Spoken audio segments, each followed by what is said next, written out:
Rachel, and I work at the West University Branch Library. And my name is Jennifer, and I'm in the administration building. Welcome to week 5 of our summer reading program. Don't forget to sign up. You can sign up online at hcpl.beanstack.org. There you can track all our books and all our fun activities, so that way you can earn points, which gets you prizes. You can also get extra points by following our weekly reading challenges. This week's weekly challenge is The Stuff of Legends. books about the Wild West and Texas. I'm going to tell you about some adult-friendly books today. This book is actually written for teens, but adults will enjoy it too. It's a lyrical novel about family, friendship, and love. It's a classic story of opposites attract.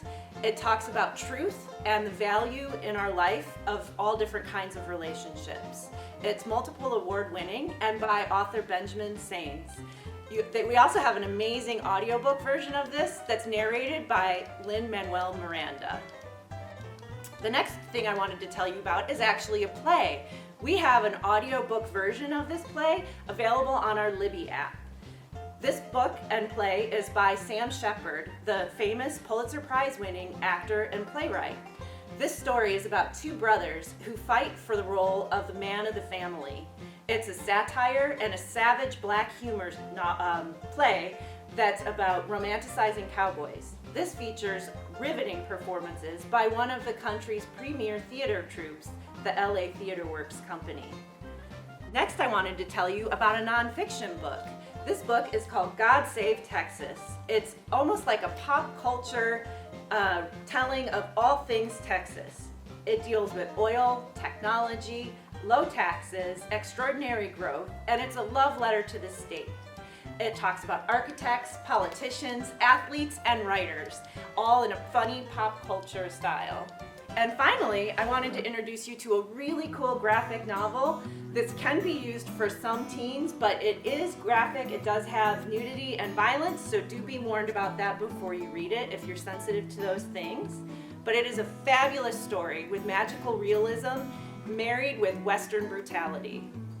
Death's daughter rides the wind on a horse made of smoke, and she is on a mission of retribution in a good old-fashioned Western style. The illustrations are lush and rich, and the language is fresh and surprising, and that is pretty deadly. If you want to do more than just read with us, we have some super exciting and fun programs for you on Facebook Live for Health Week. First up, for children at 11 a.m. on Thursday, we have Arts Alive presenting yoga for kids, and the theme for their program is Rainforest. Also on Thursday at 2 p.m., we have the Mad Scientists presenting Mission Nutrition. And then finally on Thursday, a family-friendly event at 6:30 p.m. is a Japanese tea ceremony that's put on for us by Texas' own Asia Society. So Rachel, if you're a cowgirl just coming in from a long day on the trail, what do you suppose is the first thing you'd want to do? I reckon I'd want to eat. What if you didn't know what to cook? I think then I'd tune in for In the Kitchen with HCPL. Stay tuned. Yeehaw!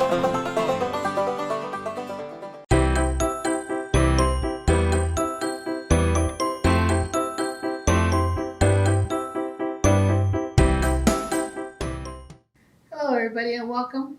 This is our Healthy Week at the library and we'd like to introduce you to some of our staff who are going to be showing us some of their favorite healthy summer recipes.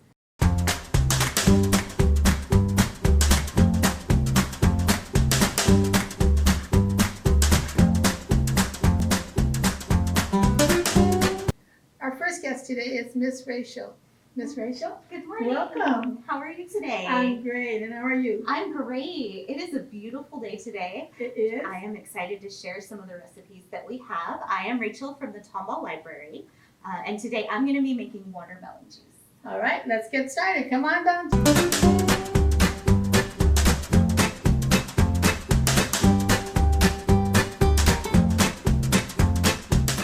Can you show us how you pick a good watermelon? Yes. There are a couple of ways to pick a good watermelon.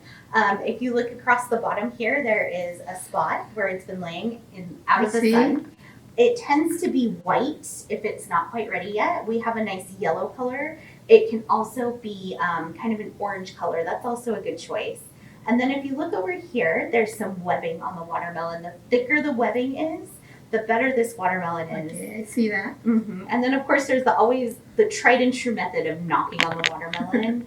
I don't know. I don't know what I'm listening for. Don't know how that works either. Now, if anyone out there has any ideas or suggestions on how to pick a good watermelon, then please comment on our site.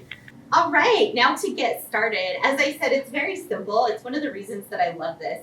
And watermelon has a lot of health benefits as well. It's about 92 to 97% water. It's a great natural rehydrator if you've been out in the sun, if you've been sweating.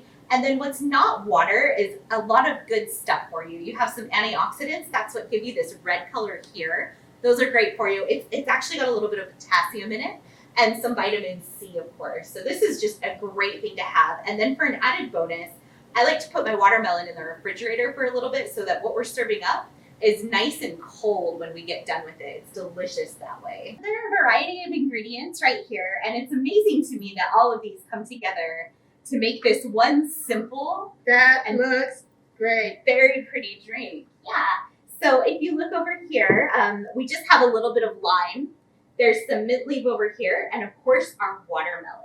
Now, is there a particular way you need to cut the watermelon to get it going? I mean, your only goal here is to make sure that the watermelon will fit in your blender. So anything cube shaped will help. Of course, a lot of people like to do some more decorative watermelon I see cutting. you've got some over here. Yeah, and we've shown you the steps for this. This is a really fun and simple way to lay it out. And then, of course, you can just pull the slices out and enjoy them on a hot summer day. So that's a really easy way to do it. For this, I'm not going to put quite the same effort in. I'm just going to start by quartering it. As you see, we already had half, and then I'm going to probably cut it in half one more time just to get it to balance on my cutting board so I don't cut my fingers. And then your next goal is just to separate it from the rind because, of course, the juiciest part of the watermelon is what you're after. You don't want to get a lot of the white stuff in your drink or you're going to have a very bitter flavor. So here's you see I cut it another time. We're going to set this aside. And then we're just going to balance this watermelon on its head so that fingers are all safe. And that's another reason why I say this is a very family-friendly drink. You can show your kids how to do this if they're old enough to handle knives. You could send them inside to make it for you if you're outside enjoying the sun. And then I'll just slice it one more time. And then, of course, as I said, we just need some cubes that are going to fit into the blender. And it'll blend very easily because it's a very soft. All right, well, thank you for showing us how to cut the watermelon safely and for preparing this for us. While you're doing that, we're going to be introducing our next chef. Thank you very much.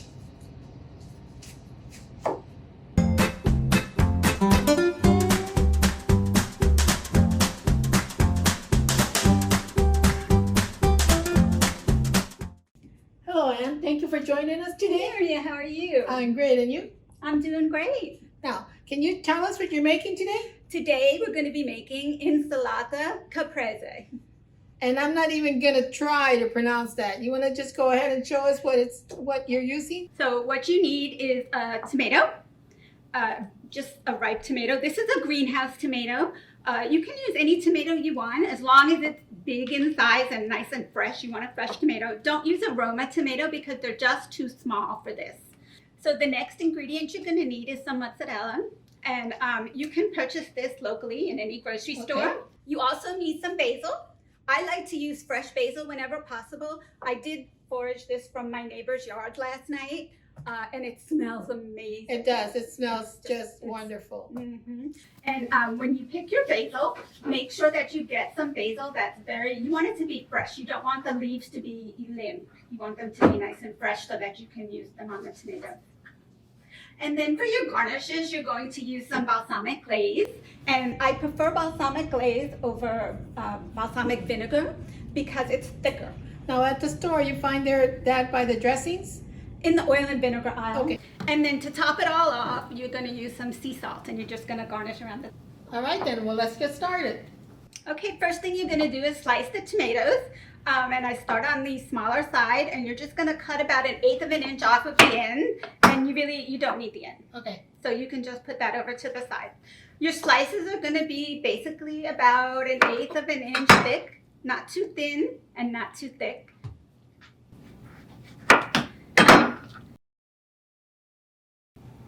All right, next I'm gonna slice up the mozzarella. All right.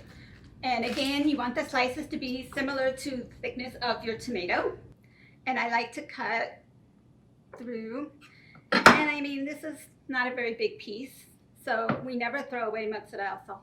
I get It's the so next good. one. And then I'm gonna slice. And you can stack up your cheese Sure. on the side. It looks amazing. And there you go. You have your 4 slices. And how do you pick the basil then? Okay, so before we can put the mozzarella on the tomato, we have to put the basil on. It is a layered salad, and so the basil is what we put on next. I have fresh basil here, and I do like to choose the biggest ones that you can find from your fresh basil, and just pick them off at the end of the stem. And so then you need to just wash your basil and give your basil a little squeeze because that releases some more of the fresh basil Okay, taste. I didn't know that. Yeah. All right, now we're gonna compose our dish, and we have all of our tomatoes here, and you're going to put 1 basil leaf on top of each tomato, and it will look something like this. And then you're going to put your mozzarella on top of that. And let me tell you a little something interesting. When this dish was created, it was made with the idea that it encompassed the colors of the Italian flag, which are red, white, and green. Okay, and what's your next step? Okay, the next step we're gonna do is we're gonna take a few leaves of basil, about 6 or 7 pieces of basil, and you wanna just pick them off. They don't have to be very large, so you just need about 7 of them. Okay, so I have about 7 leaves.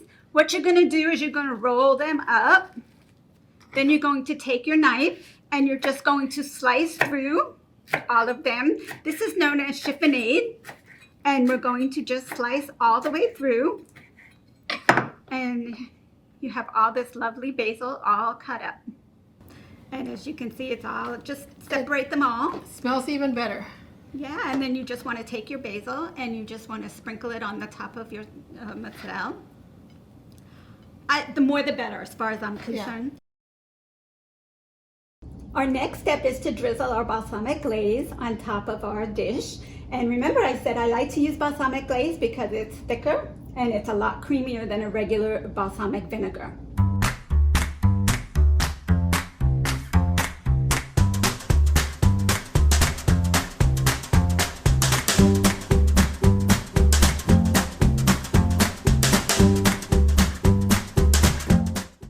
All right, that looks just beautiful. Yeah, it's all about the drizzle. It's all about It's the all about drizzle. the It drizzle. looks great. It does look great. And Just then- one more thing to finish it off, Okay. and you need some sea salt.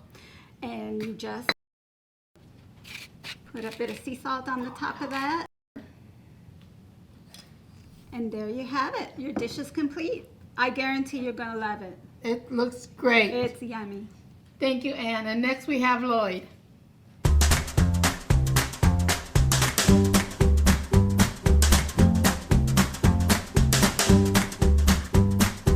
All right, Lloyd. Hey. Thank you for being here. Of course. Welcome.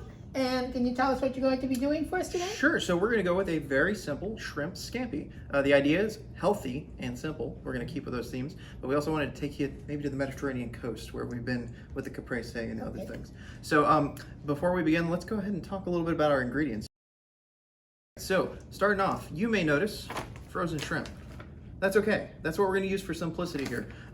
This is just a shell on. We've gone ahead and we've deshelled and deveined. But if you go to your local seafood counter, you can usually find something that's going to be, I don't know, maybe a little bit fresher. It's really up to you what you want to use. Like I said, simplicity, we can just go to the store and get this out. And you can use other meats instead of shrimp, right? Absolutely. Shellfish allergy or anything like that, or you just don't like the taste, go with chicken. Okay. Really light meat, it's good to work with.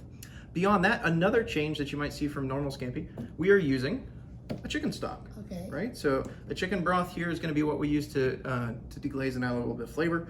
Usually we'd use a white wine, not something sweet. You don't want a Moscato, you want something dry, and that's going to be what really helps bring out flavors. But if you don't have that around, or you don't want to use wine, you can use a very light broth. You don't want dark broth.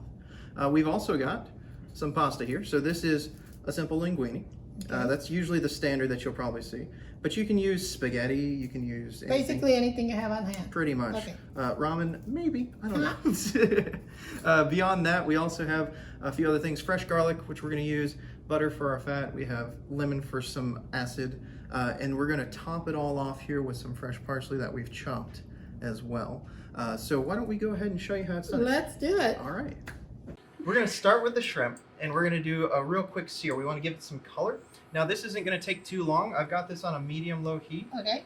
This is an induction top, so it's a little bit different than you might use at home, so we're gonna try our best here.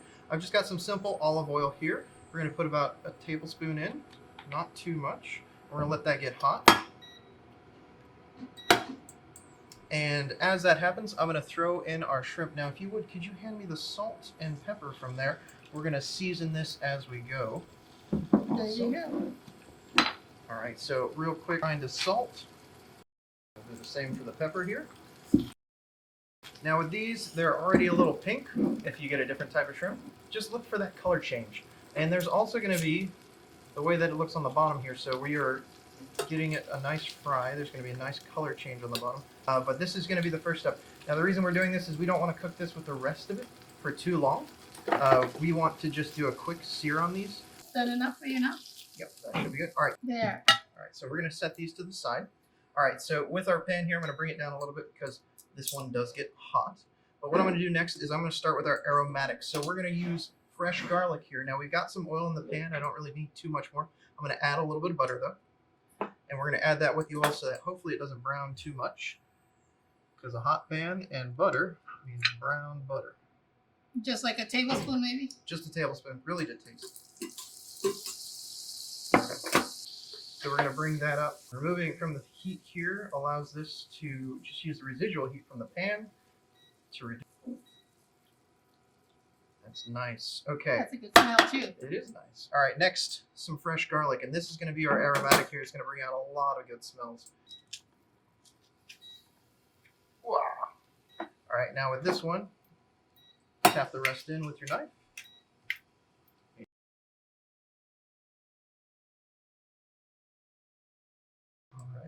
So let that go for a little bit more. Now the next part that we're going to add in is going to be a few of our other flavor elements. We're going to add this here, stock. This is going to reduce down a little bit as well. We'll also add in things like our pepper and a little bit of our lemon as well. Okay. So let's let that cook down a little bit more. Now how much of the stock do you use? So there's been varying recipes that I've seen use, half a cup. It really depends on the size that you're doing. For this, we're not going to use more than a few tablespoons, just so it reduces down pretty well, and it's not going to be too soggy.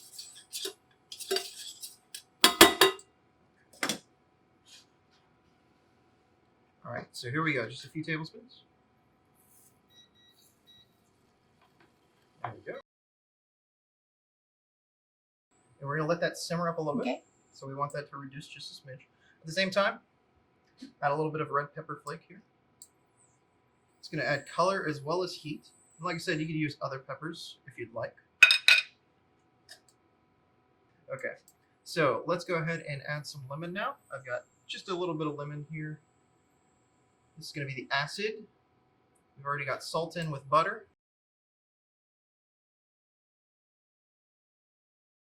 Add our shrimp back in. There we go. And now we're going to put our linguine in as well. Perfect. All right. So here we're going to rotate. We're going to get that all around. We're going to get all of that sauce, cover all of these noodles here.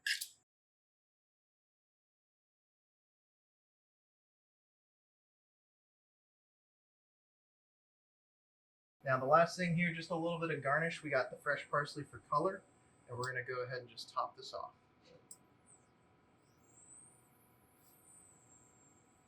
And then if you want a little bit more seasoning, salt and pepper to taste. So I've got a little bit of salt here. fresh pepper. And there you go, folks. Another beautiful plate prepared by one of our guest cook chefs. And now if we could have the other two chefs join us for a nice taste test. Let's eat. I want to thank our three guest cooks. Y'all did a wonderful job. Thank you. And now I'd sure like it if we could taste some of it. Ready? Okay. Wow, that is so good. It is so. That is the best thing ever. Really, really On a hot good. day outside, it's very refreshing. And as someone who doesn't really like do too much watermelon, this is like perfect. It is. It's just Nice delicious. job. Oh, wow. There's a whole blend of flavors in Lord, this. this is so amazing. It really is. Okay, I'm going to start into the salad. Yeah. The different flavors. Yeah. It's so refreshing. It and is. So crunchy, the tomato. Oh wow. The ingredients for this salad are just incredible.